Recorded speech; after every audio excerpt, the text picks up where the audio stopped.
Hotel soulful एक छोटा सा होटल था। कोई आलिशान पत्थर नहीं थे उसमें, बस ईंट से बनी सफेद रंग की एक मंजिला इमारत और नीचे खाने का एक वेज रेस्टोरेंट, जिसमें भी टेबल और दरवाजों पर धूल लगी हुई थी, जैसे वहां का चूल्हा हफ्तों से जला ही नहीं था। जैसे ही वो लोग होटल पहुंचे तो उन्होंने देखा कि वहां कोई स्टाफ ही नहीं था, बस वॉचमैन के नाम पर एक बूढ़े से चाचा बैठे थे जो अपनी बीड़ी पी रहे थे। पीयूष और विकास दोनों ही अमित को डांटने लगे, क्योंकि होटल बुक करने की जिम्मेदारी अमित की थी और वो होटल एकदम थर्ड क्लास लग रहा था। उनकी बातों को सुनते हुए वो वॉचमैन चाचा उन तीनों के पास हंसते हुए आए और उनसे पूछने लगे कि क्या वो होटल सोलफुल में ही रुकने वाले हैं। उन तीनों ने सर हिलाकर हाँ कहा और चाचा जोर से हंस पड़े। हंसते हंसते ही फिर उन्होंने चलना शुरू किया और कुछ गुनगुनाते हुए वहां से चले गए। उन तीनों ने उस वॉचमैन चाचा को पागल समझकर उनकी बात पर ध्यान नहीं दिया। तभी रिसेप्शन पर एक आदमी आया, छोटे कद का, घनी मूंछों वाला। उसने उन्हें रूम की चाबी दे दी। वो लोग ऊपर अपने कमरे में गए, अपना सारा सामान रखा और कुछ देर आराम करने लगे। पीयूष को अचानक प्यास लगने लगी और रूम में पानी नहीं था। पीयूष पानी लेने के लिए जैसे ही रूम के बाहर निकला, उसे पायल की एक झंकार सुनाई दी। ऐसी आवाज जैसे कोई पायल पहने भाग रहा हो। पीयूष घबरा गया। उसको ये बात बेहद अजीब लगी, क्योंकि उस होटल में कोई और नजर नहीं आ रहा था और उसके फ्लोर के कॉरिडोर के एंड से पायल की आवाज के साथ साथ एक जवान लड़की की हंसने की आवाज भी आने लगी। पीयूष उस आवाज के पीछे जाने लगा कि तभी उसके कंधे पर किसी ने हाथ रखा और पीयूष चीख पड़ा। पीछे रिसेप्शनिस्ट पानी लेकर खड़ा था। पीयूष ने अपनी बौखलाहट में उस रिसेप्शनिस्ट को डांटा और पानी लेकर वापस अपने रूम में चला गया। देर रात विकास रूम के बाहर होटल की बालकनी में खड़ा अपनी गर्लफ्रेंड से बात कर रहा था। उस बालकनी से हाईवे का लंबा रास्ता साफ दिखाई देता था। अचानक उस रास्ते पर एक एक्सीडेंट होता हुआ दिखा। विकास चौंक गया। वो नीचे दौड़ लगाने के लिए जैसे ही मुड़ा तो उसके पीछे सफेद कुर्ते में एक बूढ़ा आदमी खड़ा था। उस आदमी की लंबी सी सफेद दाढ़ी थी और मुंह पर ढेर सारी झुर्रियां थीं। विकास उस आदमी को देखकर घबरा गया था, क्योंकि वो आदमी सिर्फ हाईवे की ओर देखकर मुस्कुरा रहा था। फिर अचानक से उसने विकास को देखा और उसने हंसना बंद कर दिया। वो आदमी जैसे ही विकास की ओर बढ़ा, विकास डरकर अपने रूम में आ गया। रूम में आकर जब उसने अपने रूम की खिड़की से उस हाईवे पर देखा तो वहां कोई एक्सीडेंट नहीं हुआ था। अगले दिन तीनों फैक्ट्री की साइट देखने के लिए निकले, लेकिन गाड़ी शुरू होकर थोड़ा आगे ही बढ़ी थी कि अचानक बंद पड़ गई। साइट जाने के लिए कोई बस या सवारी भी नहीं थी, तो उन तीनों ने रिसेप्शनिस्ट के कहने पर शहर से एक मैकेनिक को बुलाया। 3 घंटे बाद जब मैकेनिक आया तो उसने थोड़ी देर तक गाड़ी को देखने के बाद कहा कि गाड़ी को वर्कशॉप ले जाना होगा। वो तीनों मैकेनिक के साथ ही टो करने वाली गाड़ी में चले गए और साइट पर उतर गए। साइट देखते देखते शाम हो गई थी। उनको मैकेनिक का कॉल आया कि उनकी गाड़ी पूरी तरह से बिगड़ चुकी है और वो कब तक बनेगी कहाँ नहीं जा सकता। अब उन्होंने वापस जाने के लिए एक ट्रक वाले से बात की और उस ट्रक वाले को होटल पर खाना खिलाने का लालच दिया। लेकिन जब उन्होंने उस ट्रक वाले के सामने होटल सोलफुल का नाम लिया, तब वो ट्रक वाला बेहद घबरा गया।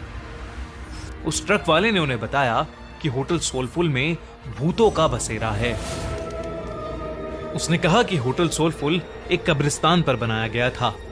एक नहीं बल्कि 100 से भी ज्यादा भूत वहां रहते हैं और इसलिए वहां कोई भी नहीं जाता। पीयूष और विकास के साथ हुए हादसों ने उन्हें सोचने पर मजबूर तो किया, पर अमित भूत प्रेत और सुपर नेचुरल चीजों में नहीं मानता था। उसने ये बात रफा दफा कर दी और ट्रक ड्राइवर से कहा कि वो उन्हें होटल से थोड़ा दूर ही उतार दे। बहुत मनाने के बाद वो ट्रक वाला मान गया और वो तीनों जैसे तैसे होटल पहुंचे। देर रात हो चुकी थी और तीनों कमरे में आराम कर रहे थे। अमित भी लेटे लेटे अपने फोन से खींची फोटोज देख रहा था, लेकिन अचानक वो उठकर बैठ गया। ऐसा लग रहा था जैसे उसके होश ही उड़ गए हों। उसकी तस्वीरों में उनके ही कमरे में कई सारे बच्चे दिखाई दे रहे थे। वो बच्चे शायद जो उस होटल में बसे भूत थे। अमित के हाथ पांव ठंडे पड़ गए। उसने पीयूष और विकास को जब फोटोज के बारे में बताया तो वो तीनों बहुत घबरा गए। वो उस होटल के रिसेप्शनिस्ट को ढूंढते हुए नीचे आए, लेकिन रिसेप्शनिस्ट का नामो निशान ही नहीं था। वहां उन्हें वो बूढ़े चाचा बैठे हुए मिले। उन्होंने ये सब उन बूढ़े चाचा को बताया तो उस बूढ़े चाचा ने हंसते हुए कहा कि जब वो होटल के अंदर आए थे तो 4 आत्माएं तो उनकी गाड़ी के ऊपर ही बैठी हुई थीं। उन्होंने बताया कि होटल सोलफुल में पिछले 18 सालों से भूतों का साया था। जब से यह होटल बना था तब से यहाँ के भूत होटल में आने वाले लोगों को जिंदा वापस नहीं जाने देते। किसी के एक्सीडेंट्स करवा देते हैं तो किसी को आत्महत्या करने पर मजबूर कर देते हैं। फिर होटल की बालकनी की ओर इशारा करके उन्होंने बताया कि वहां देखो, वो सफेद कुर्ते में एक बूढ़ा आदमी खड़ा है। उस आदमी ने यहाँ होटल बनाने से मना किया था क्योंकि यह जगह कब्रिस्तान की थी। लेकिन कुछ महीनों बाद होटल के सामने वाली रोड पर उसकी एक्सीडेंट से मौत हो गई। और आखिर में उस वॉचमैन ने उन तीनों को बताया कि उनकी गाड़ी ठीक नहीं होने वाली थी। वो गाड़ी अपने साथ कई साए ले गई थी। होटल में रहने वाले उन बच्चों की आत्माओं को वो गाड़ी पसंद आ गई थी और शायद इसलिए वो तीनों अब तक जिंदा भी थे। उस बूढ़े वॉचमैन ने उनसे अपनी जान बचाकर वहां से निकल जाने को कहा। ये सब बातें सुनकर उन तीनों के पसीने छूट गए। उन्होंने फैसला किया कि वो अभी की अभी होटल से निकल जाएंगे। वो तीनों अपना सामान लेकर निकल ही रहे थे कि तभी उन्हें वो रिसेप्शनिस्ट मिला। वो तीनों उसे धक्का मार के वहां से तेजी से भागे। हाईवे पर आकर वो लोग आगे जा रही गाड़ियों से लिफ्ट मांगने लगे, लेकिन कोई गाड़ी रुकने का नाम ही नहीं ले रही थी। तभी वो रिसेप्शनिस्ट उनके पास आया और हाफते हुए उनसे पूछा कि वो लोग भाग क्यों रहे थे। रिसेप्शनिस्ट उन्हें होटल में वापस अंदर आने के लिए कहने लगा और तब अचानक से हवा के झोंके से उसका मफलर उड़ गया और उन तीनों को उसके गले में फांसी के फंदे का निशान दिखाई दिया। उन तीनों के पैरों तले जमीन खिसक गई। वो समझ गए कि शायद यहां सभी मर चुके हैं और कोई भी जिंदा नहीं है। तीनों डर के मारे हाईवे के रास्ते पर भागने लगे। भागते भागते जब कुछ दूर तक पहुंच गए तो उन्होंने पीछे पलट कर देखा। हवा में कई सारे भूत उस होटल के चक्कर लगा रहे थे और रोड पर खड़े वो वॉचमैन और रिसेप्शनिस्ट उन्हें देखकर अजीब तरीके से मुस्कुरा रहे थे। चीतरी गांव के बारे में बात करने से आज भी वो तीनों बेहद घबराते हैं। उनकी जान तो बच गई, पर जिंदगी भर के लिए उनके मन में उस जगह का डर बैठ गया था। सरकटा। आपने सरकटा के बारे में कई कहानियां सुनी होंगी, मूवीज और टीवीज में देखा होगा, लेकिन इस वीडियो में हम आपके लिए बंगाल में घटी सरकटे की एक सच्ची कहानी लेकर आए हैं। दिवाकर बचपन से ही लखनऊ में पला बड़ा था और वो कई सालों बाद वापस अपने गांव जा रहा था, जो कि वेस्ट बंगाल और बांग्लादेश बॉर्डर के एक छोटे से कोने पर था। इससे पहले वो अपने गांव सिर्फ बचपन में गया था, लेकिन अपने पेरेंट्स के मरने के बाद अब उसके परिवार में सिर्फ उसकी नानी थी, जिन्हें वो अपने साथ लखनऊ ले जाने के लिए गांव आया था। वो गांव के पास पहुंच तो गया, लेकिन वहां की मेन सड़क बारिश की वजह से खराब हो गई थी। उसने देखा तो पास में ही एक साइन बोर्ड था, जो कि जंगल के रास्ते से उसके गांव की तरफ इशारा कर रहा था। दिवाकर ने वो रास्ता तो ले लिया, लेकिन उसे नहीं पता था कि वो रास्ता लेना उसकी जिंदगी की सबसे बड़ी गलती बनने वाला है। शाम ढल रही थी और जंगल का वो रास्ता एकदम सुनसान था।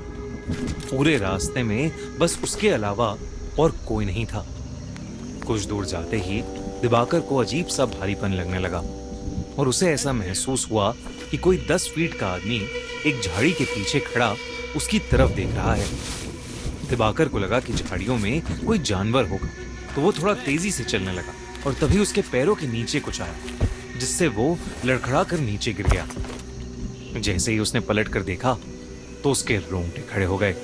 वो जिस चीज से लड़खड़ाया था वो चीज कुछ और नहीं बल्कि किसी इंसान का कटा हुआ सड़ा हुआ एक सर था। ये देखते ही दिवाकर वहां जोर से भागा और जैसे तैसे करके उस एरिया से निकलकर अपने घर पहुंच गया। उसकी नानी उसे देखकर बहुत खुश थी और साथ ही हैरान भी। खुश क्योंकि उन्होंने दिवाकर को कई सालों बाद देखा था और हैरान क्योंकि उसके पूरे कपड़े कीचड़ में सने हुए थे। उसने अपनी नानी को बताया कि वो जंगल वाले रास्ते से आया और उसे वहां एक कटा हुआ सर दिखा।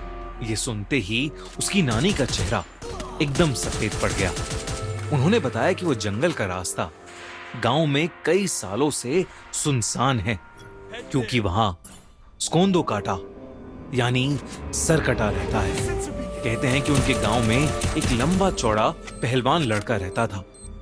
एक दिन उसे एक लड़की से प्यार हो गया और जब उसने उस लड़की से अपने प्यार का इजहार किया तो उस लड़की के परिवार वालों ने उसको बहुत मारा और उसकी बहुत बेइज्जती की। उस दिन के बाद से वो लड़का एकदम पागल हो गया और उसने अपने पागलपन में एक रात उस लड़की को जान से मार डाला। उस लड़की के परिवार वालों ने उसे ये करते हुए देख लिया और उस लड़के को जंगल में ले जाकर उसका सर काट दिया।